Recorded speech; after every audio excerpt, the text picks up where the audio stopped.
Hello, viewer. My name is James, and I'm a man in recovery from addiction and stuff. Alcohol was my drug of choice, then benzodiazepines, then a bunch of other stuff.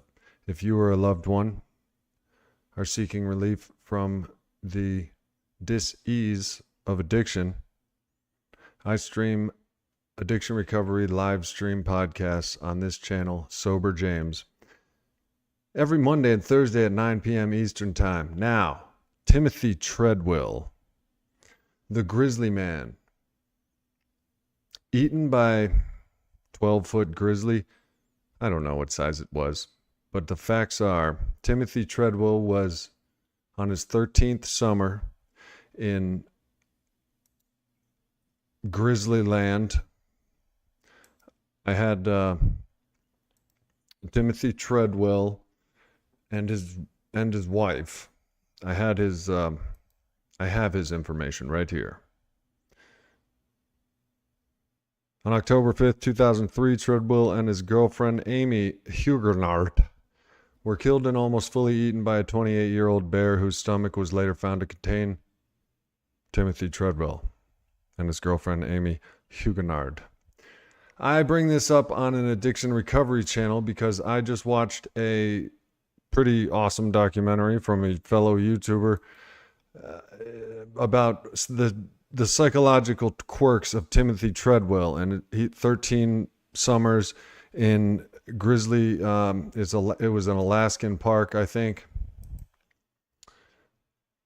in Katmai National Park, Alaska, for 13 summers. Coastal brown bears and grizzly bears. I bring this up on an addiction recovery channel because during this documentary called The Delusion of Tim Treadwell, I posted the Tim Treadwell delusion. Check it out if you'd like.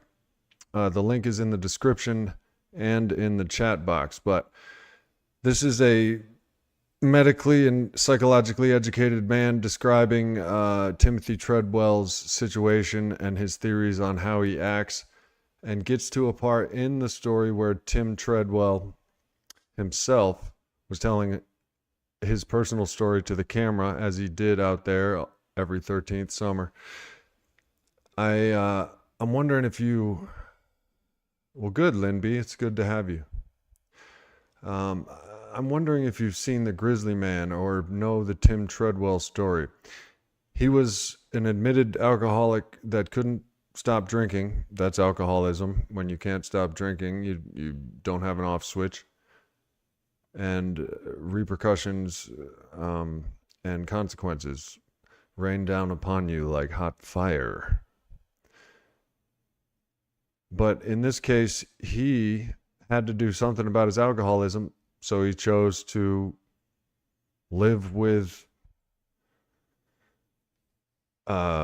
apex predators in the wild in Alaska.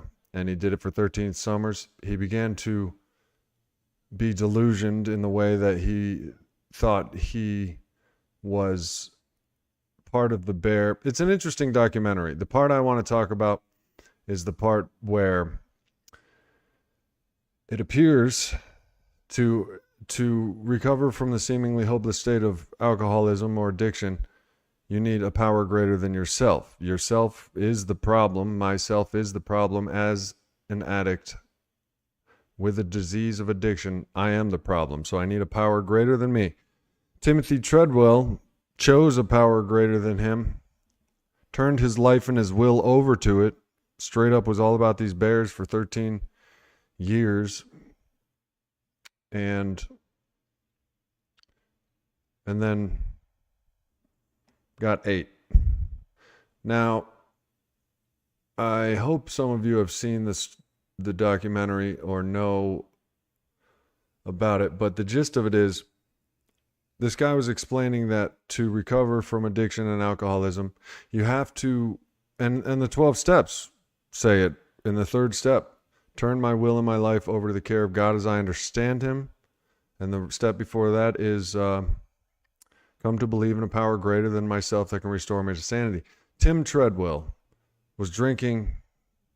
You know, he hit the Skid Row rock bottom, and he he was powerless over alcohol, and life had become unmanageable. That was step one. He admitted it. Obviously, I don't know. He wasn't doing the steps consciously. Maybe he was. Maybe he wasn't. But the second step he took came to believe that the bears, a power greater than himself, could restore him to sanity, whether he consciously said that or not.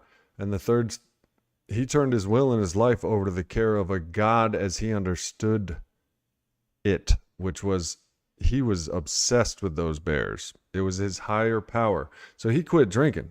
Like his alcoholism, after his detox and shit, he started living with these bears, and I don't know, cuddling with them or whatever he did. I only make fun because it's a funny documentary up until he gets viciously and savagely eaten alive. Apparently there's a 6-minute tape of him and his poor girlfriend that he brought into the situation. This is another alcoholic. Alcoholism and addiction they call it a family disease, because the addict, the alcoholic, is not the only one suffering. Well, this girl got 8. Because in my opinion, Timothy Treadwell was a dry drunk. I've seen the documentary multiple times. It's fascinating just to watch how crazy this guy is. Crazy is a dirty word. It's better explained by people more educated than myself, like in that documentary. The documentary, Lynn B, is the documentary about this movie. So you got two things here. Grizzly Man is about Timothy Treadwell and his 13 summers with the Bears and his final demise, and which also could be called The Bears' Last Supper.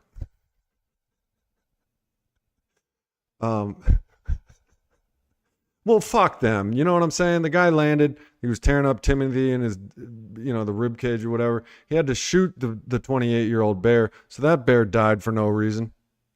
You know what I mean? This alcoholic tramples out into the fucking wilderness for 13 summers, thinks he's found God. And you know what I mean? 2 bears had to die. This was the only attack on humans in the Combine National Park in 85 years. Crazy ass alcoholic has to find a higher power than himself. He finds it in the bears, started acting like a bear, talking like a bear. He had a fox friend. He could be a charming guy, as we alcoholics are not a glum lot. You know what I mean? We tend to be interesting people. But this particular alcoholic, instead of God, inadvertently gave his will and his life over to the power of the bears. For 13 years. And he did most of it right. This could be circumstantial. I have my own opinions about the attack. Number one, that was the first summer he had stayed later. Had something to do with, I can't say that because I don't know, and those 3 weeks later that he stayed happened to be the time of year where the bears get as fat as possible for the coming winter. So the one period of time he didn't stay before, but that's all sublantics. We don't talk sublantics on this channel. My point is, my dude found a higher power and it was working for 13 years, and coexisting comorbidities and coexisting disorders. This means you have substance use disorder, and this particular man, in that synopsis, in that documentary, I posted a link to the documentary I'm talking about in the description and the chat. But in that, he describes, what's wrong with this man, because even the locals up there at the park for 13 years have been saying, something's off with the old Timothy Treadwell there, and something was off. I found out in that documentary I posted. The original documentary is called Grizzly Man. And it is fascinating to watch. But this documentary about Timothy Treadwell the one I posted, the Tim Treadwell delusion. Just a humble YouTuber. Great stuff out there on YouTube, by the way. YouTubers are doing their homework and kicking ass. Mike Tucker, that's got to be the worst. Yeah, 6-minute tape of nothing but him screaming his first words on the 6-minute tape, which is evidence that will never be. Apparently, there's tapes of it out there, but on the documentary, the officer listens to in the headphones to the last minutes of the tape, and then hands it to the family member and says, "You must never listen to this. Destroy it." The first words on the tape were, "Come out here, I'm getting killed out here." This is how he talked, like Andy Dick. I don't know if you know that. But then you could hear him getting ripped to shreds and screaming in agony. And you can hear his girlfriend say, "Play dead, play dead." Mine's, I said, the girl was also on her period. And also there were journals entries saying that Treadwell thinks that his girl is afraid of the bears. These are 12-foot wild grizzly bears. So she is the right one, number one. But he was so nuts in he gave his total will and his life over to the care of the bears. And for 13 years, sure, some of the theories were that the bears thought something was wrong with him. So that's why they didn't eat him. That's what some of the locals were saying. And something was wrong with him. He had comorbidities. I think there was like personality disorder theories and stuff like that, but also an alcoholic. So and then I also want to mention this. Man, I lost it. It's such an interesting documentary. Man, it'll come back to me. But there's a second point to this. There's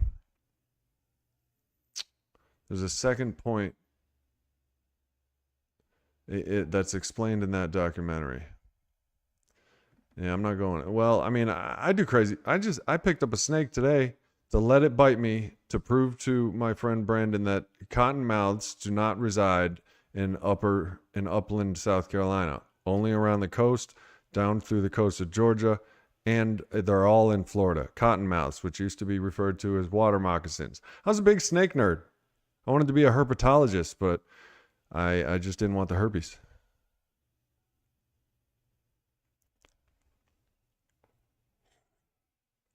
Herpetology is the study of reptiles and amphibians. I know all about them. Anyway, when you see people pointing at the fucking snake in the water and it's like, "It's definitely a cottonmouth, bro. That's a cottonmouth. I know my cousin's cousin got bit by one, bro. I know." They're most often in this area, at least upstate South Carolina where I reside, most often just eastern or northern water snakes. There's a trick that nature plays. Certain animals have evolved to look like more dangerous versions of themselves. This snake is one of them. Predators, such as man, about 90% of man, all think that it's the deadly cottonmouth. Well, anyway, I picked up a snake. Boom, bang, bong. Let it bite me. This is an eastern water snake. And then we were making the joke, like, by the next hole, we were disc golfing. My buddy Brandon looks over at me and my hands like as big as a football. Well, I guess it was a cottonmouth.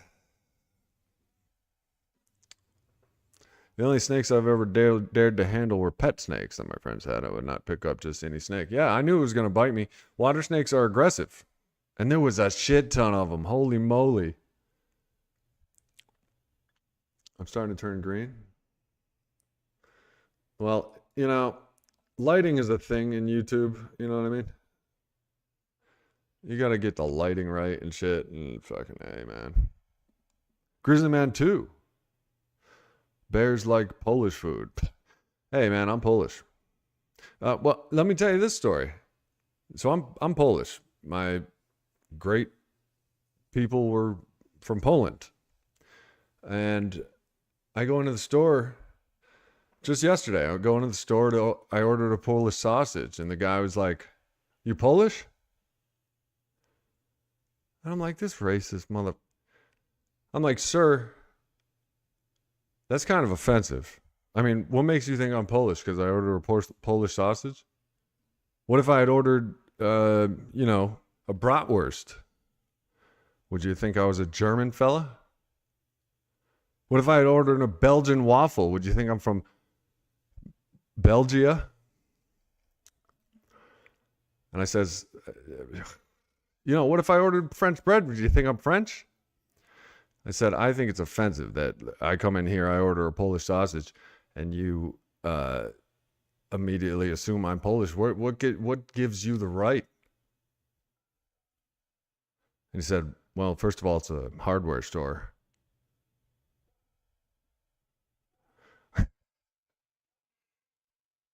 Mike Tucker had to ruin it for everybody, but he couldn't get the right spelling, so everybody was like, "What's a Norm Macdonald George?"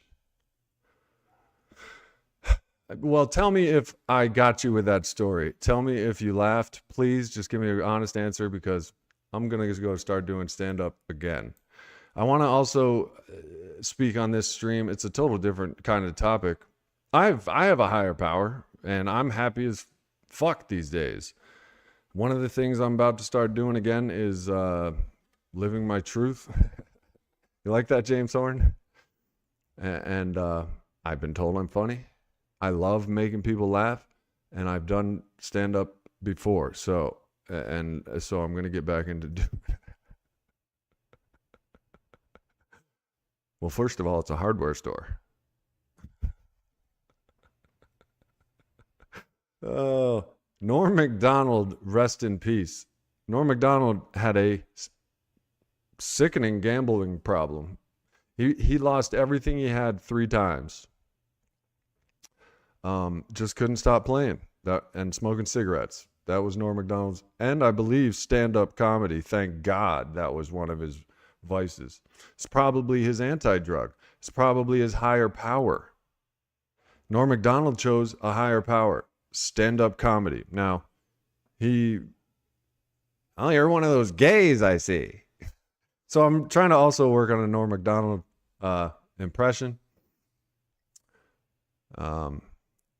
I could do well. Let's see if I could do it. You guys tell me if it's good. I'm gonna read some Norm Macdonald quotes or Norm Macdonald OJ jokes.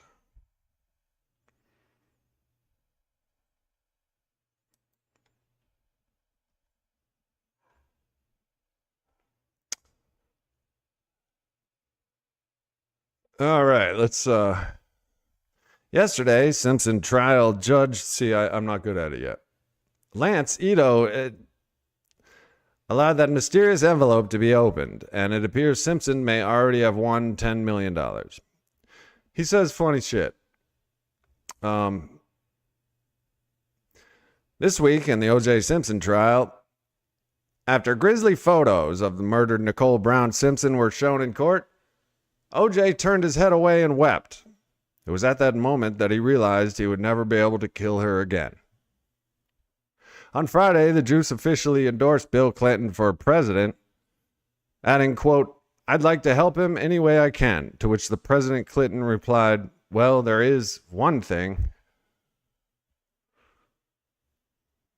So, obviously, I haven't read those things before, but he got fired, and I have gone down a Norm Macdonald rabbit hole, and this was an amazing man.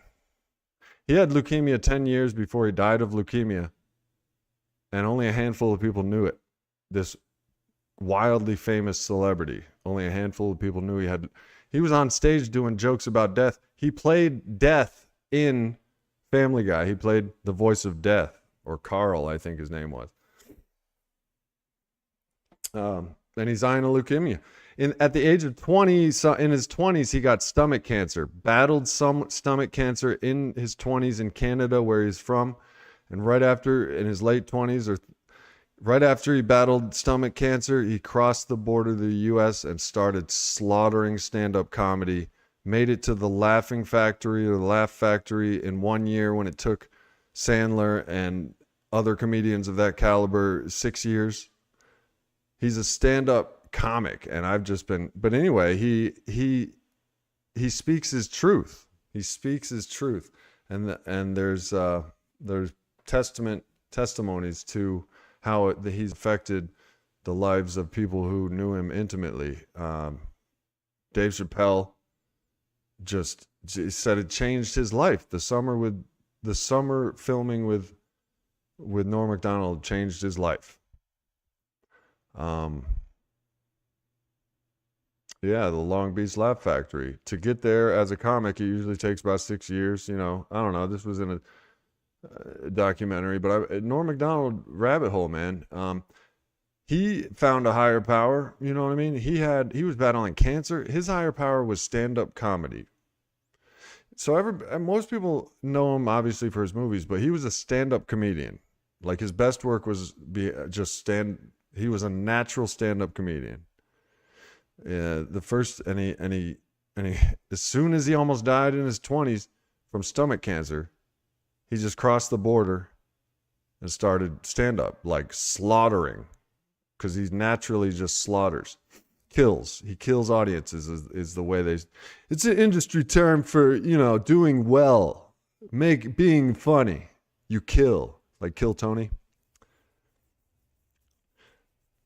But he's a hell of a guy. That Norm Macdonald, he's a good guy. I don't know. He's a good guy, So he told that joke. He's like, yeah, I'm Polish. I'm Pole. I don't know. I can't do him. What's another joke he does? I heard him talking about, because he was adamant. I mean, everybody knew OJ did it, and he wouldn't shut up about it. And they ended up telling him to leave Saturday Night Live.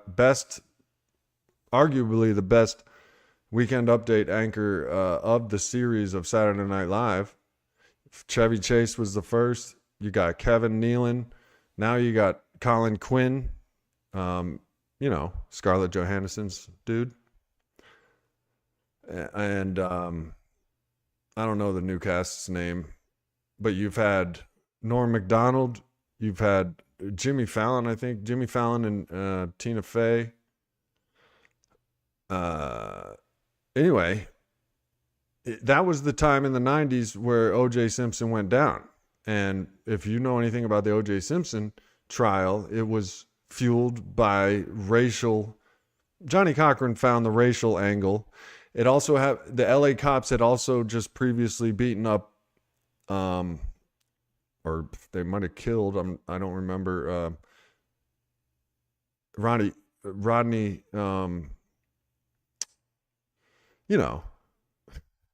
the racial tensions were high in LA, so OJ got away with murder. Everybody knew it, but it was, even on Saturday Night Live, the executive head of the show was friends with OJ, and he told Lauren to tell Norm to stop doing the OJ jokes. And Norm Macdonald is one of those people, and I attribute this to the fact that he's just been on death's door all his life, that just, he knows what to sweat and what not to in life. And he may have changed my life. I've had the most relaxing 5-7 days, however long I've been looking at Norm Macdonald documentaries. I've had the most relaxed, just being myself. Because Norm Macdonald is basically the message I got from, he passed away in 2021, by the way, of leukemia. But the message I got from him was, fuck these guys, man. These guys don't know shit, man. Fuck these guys. That's what he told Jim Brewer.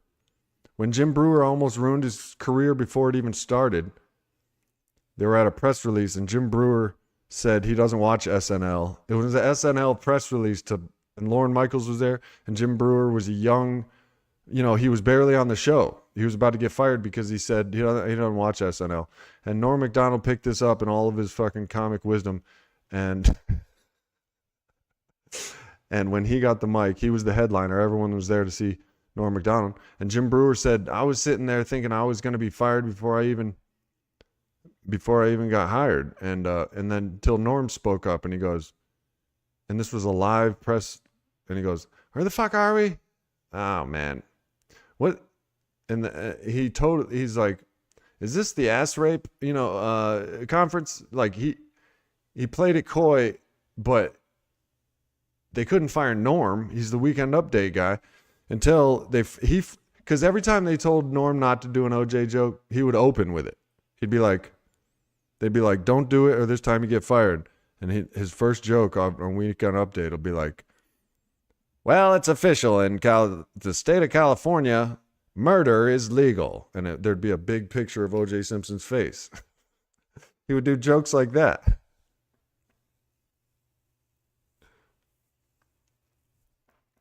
Like funny jokes. There was dozens of them. Yeah, exactly, Glenn. Pole lock in the phone pole with locks. Wait, let me see here. Okay, not to be disrespectful, James Horn says. Do you know what a real pole lock is? A phone pole with locks all over it, and the bridge gate locks poles of the locks. Yeah, oh, that's what a pole lock is? Oh, it's a pole lock. Yeah, it's very useful, very industrious. But those pole locks, man, useful and industrious. I heard that pole lock jokes started because when the Poles fought the Germans or something like that, the Poles were so poor that they had to fight back with horses and shit against the Germans' fucking tank army. So they called them stupid. We really got this stupid card and not the courageous card. You know what I'm saying? We're badass. Riding into a tank fight on horses and shit. Fuck you. Badass. We can't afford tanks, all right? You took all our money. That's what happened back in, World War II,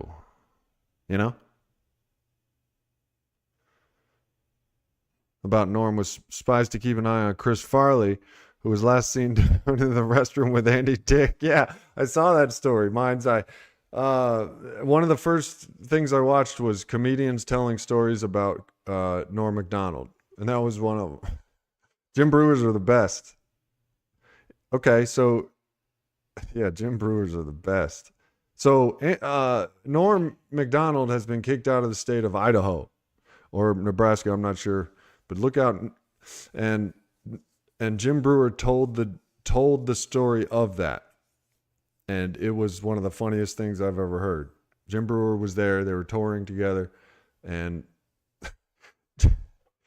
Norm Macdonald's act cleared 80% of the women with their children, the parents with their children, out of there.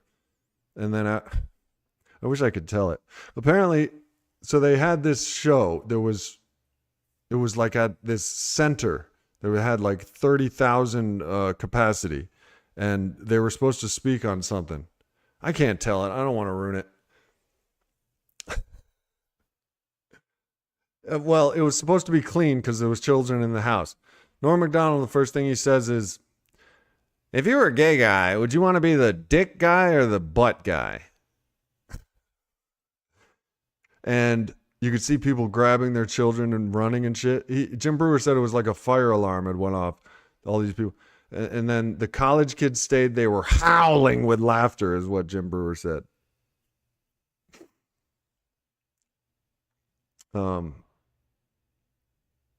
Yeah, but Norm was told to censor himself.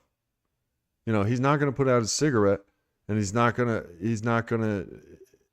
just, and I give him credit because, and it's fascinating because he was on death's door in his 20s with stomach cancer, and then in the final 10 years of his life on death's door with leukemia. Nobody knew about it. He didn't want to burden his fans or his family with the fact that it didn't want to alter anything, his comedy and everything. So and he's just a funny person. I'm gonna practice more at doing his impression before I like ruin it for him, because I can't fucking ruin. I can't. He was great. I know another joke by him.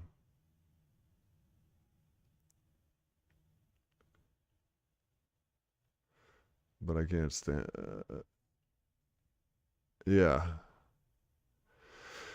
yeah. He was a great man, but he had a higher power of stand-up comedy. He was following his passion, probably ever since he faced death in his 20s. He just said, "Fuck it, I'm just doing what I want," and that's what I've been doing it for the past 7 days. And you know what I'm saying? It doesn't mean I drink, because I can't drink. I'm an alcoholic. I haven't drank in a year and a half. I can't drink, but I don't want to drink. But doing what I want involves a lot of things, because as you stay away from as you stay sober, you grow. As we were drunk, we didn't grow, because we drank over to, if we were going to have to feel something or go through something unpleasant, we would drink, or even pleasant. So we didn't grow with those experiences. I'll be right back. I got to let my dogs in. Let's see how this timeout works. Hold on. I'm going to try one of these new timeout things. Short intermission. I got to let my dogs back. 1 minute.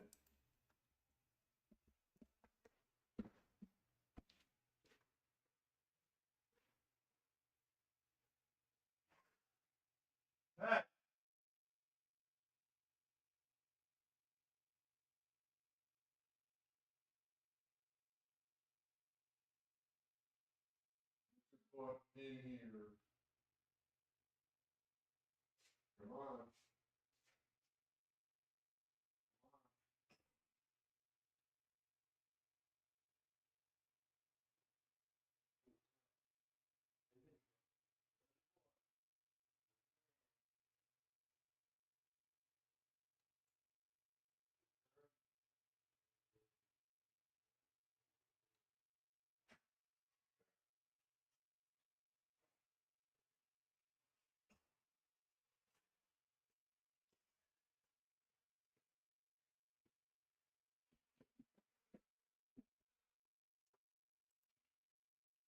All right. Well, I don't know how that worked, but maybe it worked and maybe it didn't. I think we just did a successful commercial break.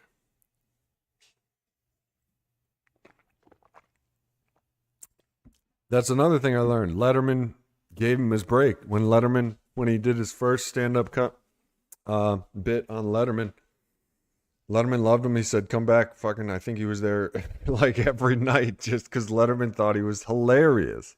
He's a comic's comic. Comedians admire, and the timing, the natural cadence, the nuances, the stage presence, the jokes, the punchlines. He's a comedian's comedian, and David Letterman. And then when David Letterman had his last show, Norm Macdonald was there, and Norm broke down in tears and said, "Nobody said goodbye to you yet. You know, goodbye," because Dave was moving on. He was his last episode.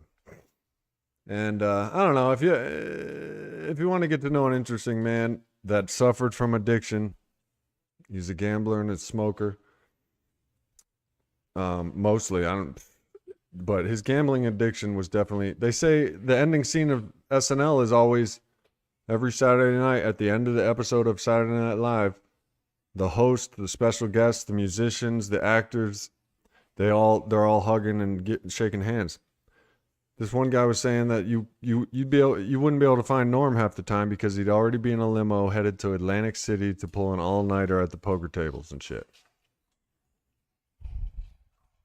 And it wasn't just poker tables. It was horses, Super Bowl games, football, basketball. He'd have multiple bets at multiple times. And he also has a book. He explains that the gambler is addicted to hope. That moment after the dice leave the the hands of the roller, and before they lie still on the felt. In that moment, there's hope, and hope is a dangerous thing. That's what Norm Macdonald said about gambling. Addiction. The gambler is addicted to hope. You know what I mean? Well, anyway, I might not succeed. I'm pretty funny. I've done it 5 or 6 times. Some of the videos are on this channel, but I can be funny. I know that, but the thing is, I don't want to. I'm not gonna make it my. I just want to do it. I absolutely love doing it. I can do Norm. I can do Norm. I just can't do Norm right now. You know? This week in the OJ trial,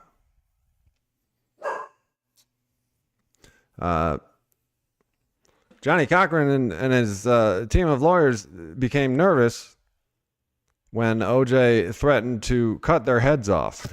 He would do some shit like that. But stand-up's a blast. Especially, it was one thing I did in sobriety back in 2017-ish, 2017-ish. I went and I did some stand-up. Some of the videos, if you dig deep enough on the playlist on this channel, are of my stand-up. And it's funny. I mean, it's been confirmed. I know when I kill. I know when I bomb. Bombing is a part of the craft. Bombing is a part of the craft. Just like failing is a part of success. Just like getting rejected is a part of macking it to these hoes and bitches. You know what I'm saying? Yeah, Norm is a phenomenon. And that was another documentary I watched. It was entitled "There Will Be Only One Norm. There Will Never Be Another Norm Macdonald." He was great.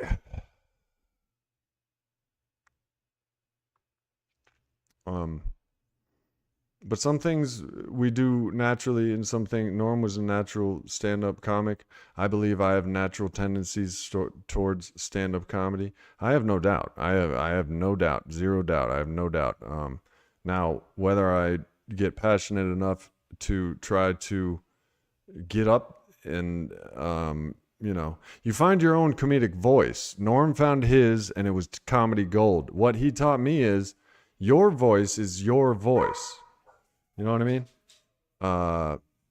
If I were to just do comedy like Norm Macdonald, it wouldn't work because, people, you get influenced by others and you can see his style in a bunch of different comics. But what Norm taught me is when you are 100% yourself, which I've no doubt been trying to practice with a lot of external resistance. I just now learned that authenticity is a non-negotiable need. I think we had a live stream about that. And your niche just comes naturally because you are a niche. But the trick is, and it's a trick that's taken me fucking 44 years to learn. The trick is you have to let go. There's no acting. You just have to be you. And that's such a powerful revelation. It came to a head with watching these Norm Macdonald documentaries. Yeah, he leaned into the bomb, right? He would do jokes on SNL and just stare at the camera. And he was Canadian. He was full on Canadian. And if you missed it, he had stomach cancer in his 20s, lived in Canada, but right after he fought a courageous battle. I'll master a Norm impression and then I'll get back to you, but I don't want to do it now. Yeah, he didn't care. And I think he just didn't care. He really didn't care. Like he thought it was funny when the audience didn't laugh at him because he's like, all I'm trying to do is be funny. All you're trying to do is be funny, make them laugh. And, then they get mad at you. What the fuck? What do you want? Airline jokes?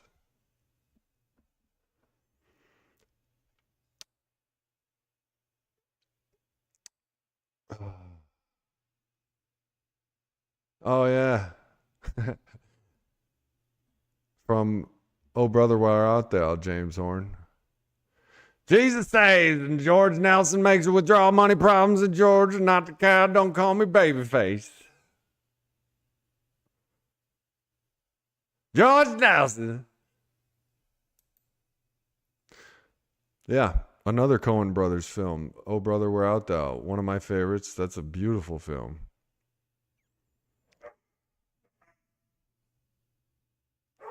Oh, Glenn's opiates are kicking in. He's gone.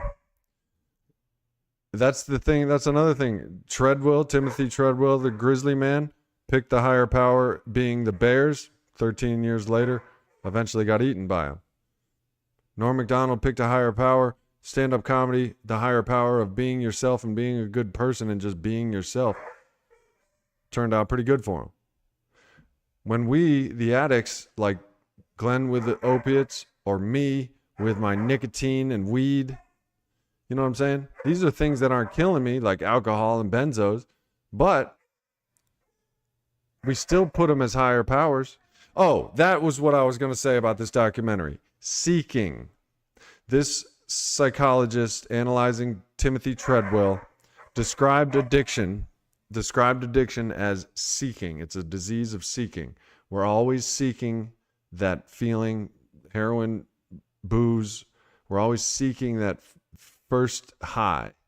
We're always chasing that first high. We're always seeking that relief. Addicts are I agree on this point. Addicts are seeking relief 24/7. I am seeking relief for my restlessness, irritability, and discontentment. So I discover alcohol. It relieves it. That doesn't work out because of obvious reasons. The consequences that rain down upon you like fire. So we pick these drugs as our higher power until we learn better. But then it needs another higher power to seek. So that was the point of this. It's a great documentary. He was saying Timothy Treadwell was in line with the 12. Hey, come on, guys. Was in line with the 12-step philosophy of seeking a higher power to relieve me of my insanity. But his higher power that he sought, he found in bears. It worked well for him. I mean, he got eaten. Who knows why he got eaten? The dude was crazy. I mean, acting crazy. He was mentally twisted. The dude was an alcoholic. I feel bad. You know, I used to laugh at him because he reminded me of Andy Dick. I'm like, what is Andy Dick doing out here in these grizzly territory and shit? I wonder he got eaten. He acted like Andy Dick too, but like a worse version.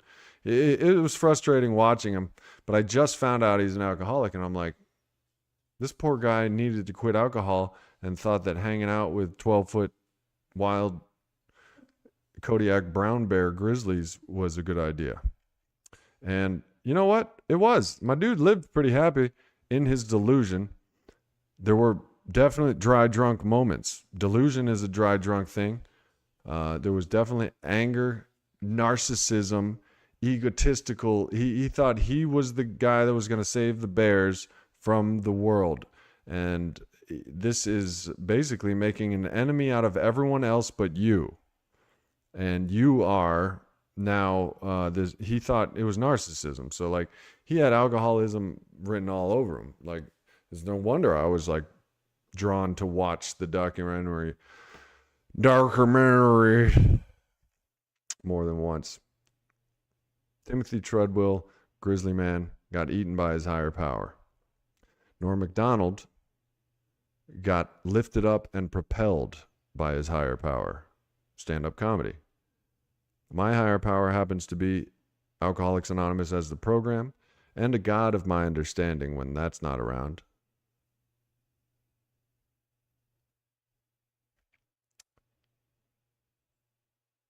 There's also bumpin' ass remixes of like cool, chill, techno, trip hop beats with Norm Macdonald just like speaking candidly about life and stuff.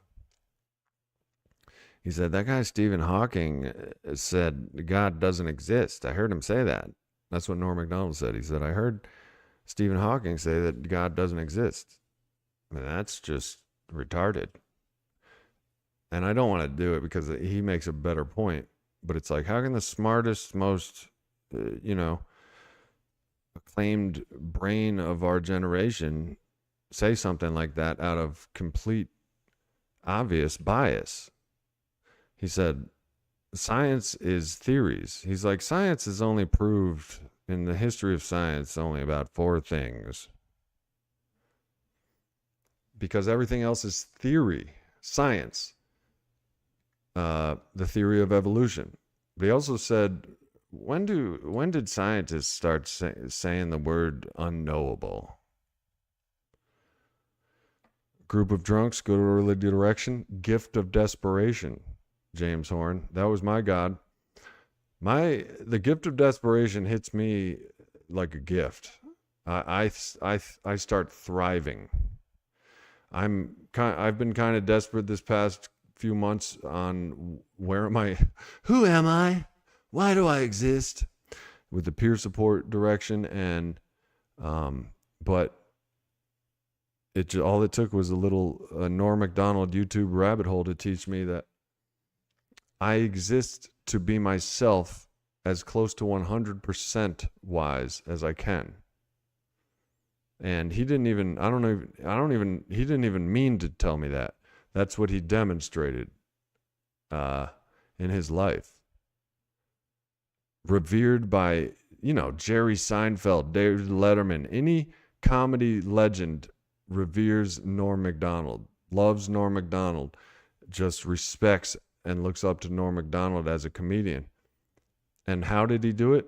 By being 100% authentically himself.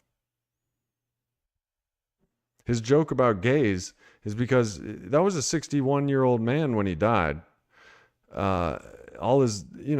grew up in a time where gay jokes were funny. You know what I mean? I grew up in the 80s where gay jokes, 90s. Man, that's gay, bro. Bro, that's gay, bro. Hey, look, I can't, and Norm's point was, I can't alter history. You know what I mean? Those jokes exist, and people, as well as I know that, whatever, man.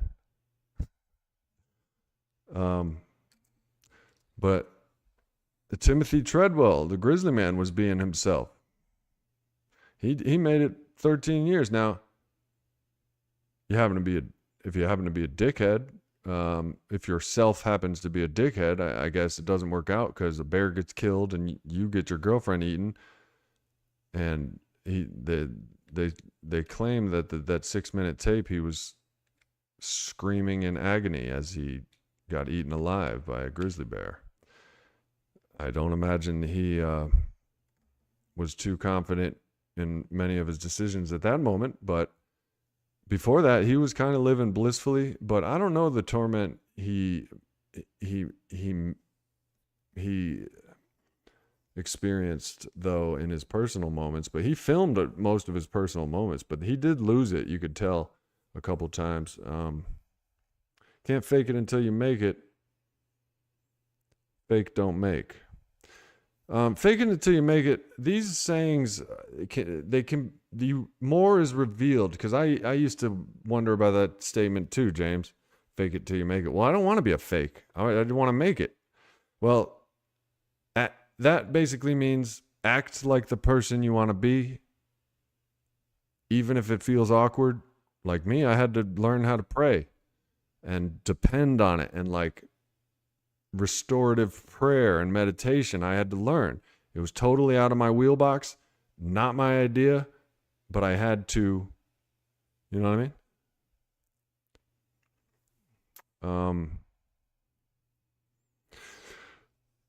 So fake it until you make it is just start doing the life that you, it turned out to translate to in my life, because each of our journeys is different. You may one day just be like, oh, that's why they said fake it till you make it. I've learned that some of these sayings I'll kick around and be like, that's not true. That doesn't even work, man. It's gay ass saying. And then 10 years later, I'll be like, oh shit. I didn't even have the knowledge or power to know or experience to know what this truly means. Now I do. Oh shit. So I can share that, James, about faking it till you make it is, act your way into good thinking, because you can't think your way into good living. You live your way into good thinking. So you change your actions and your mind follows the change. But you can't do it the other way around. Our disease is thinking. So we think, drink, drink, drink. Think, drink, drink, drink. It is said that fake it till you make it, move a muscle and your mind will follow. Bring your ass and your mind will follow. Bring your ass to the meeting, your mind will follow. Don't think your ass out of going to the meeting. Bring your ass first, your mind will follow. That's like the fake it till you make it in my understanding. Yeah, Dennis Miller. Then they gave Norm his own talk show. Yeah, he did the monologue a year after they fired him. Now he's invited to be a host of SNL. So his monologue was like something like, well, let me get this straight. A year ago, I went from not even being allowed in the building to now being the host of the show.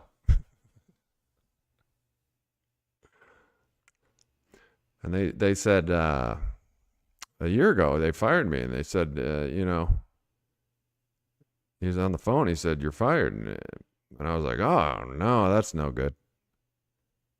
And I was like, well, why are you firing me? And he goes, well, because you're not funny. And he's like, oh, no. Well, that's even worse news.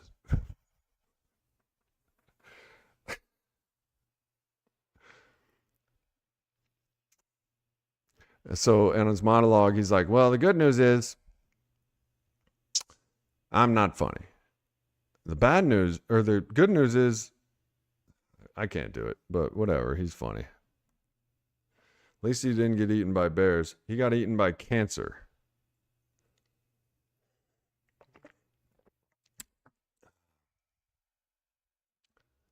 James Horn, I don't like being around people anymore. Too much trouble.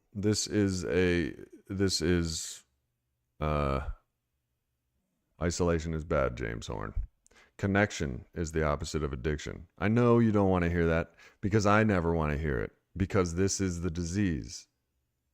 We start making them the enemy, or we just don't like them.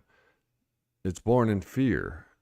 One of the reasons my life is becoming better and better is because I'm putting connections first. Connections for the point of connections, not connections for the point of drugs, money, sex. I'm not trying to get drugs or money or sex from you. I'm connecting just for the sake of connecting. Because addiction has been described as a seeking for connection. Tell me, once you get your drug of choice in you, you get your alcohol in you, what are you doing next? You're calling people, or you're going out to meet people, or you're getting on the social networks and shit. Connection is the opposite of addiction.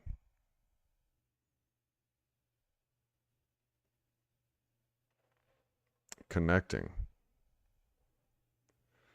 And I played some disc golf today. Might have gotten poison ivy today.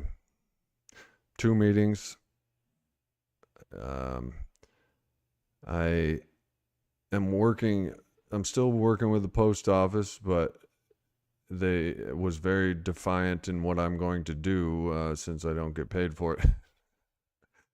Because I'm way more into just stating my truth, stating my need, stating what I am feeling, thinking, experiencing. So I'm like, if you're not going to consistently and fix my paychecks and pay me the hours I work for, I'm not working those hours. And so they put me on the schedule, very small amount of time, but I'm happier than ever, and calmer and serene, and just connecting, following the suggestions of AA, just putting it in the hands of my higher power, God as I understand him, doing what James would do. Well, no, that's not right. I'm doing what sober James would do. I'm doing what sober James would do, and I've been riding high on a pink cloud, happiness, joy, and freedom. Because I'm pretty sure you guys want to hear all about my shit.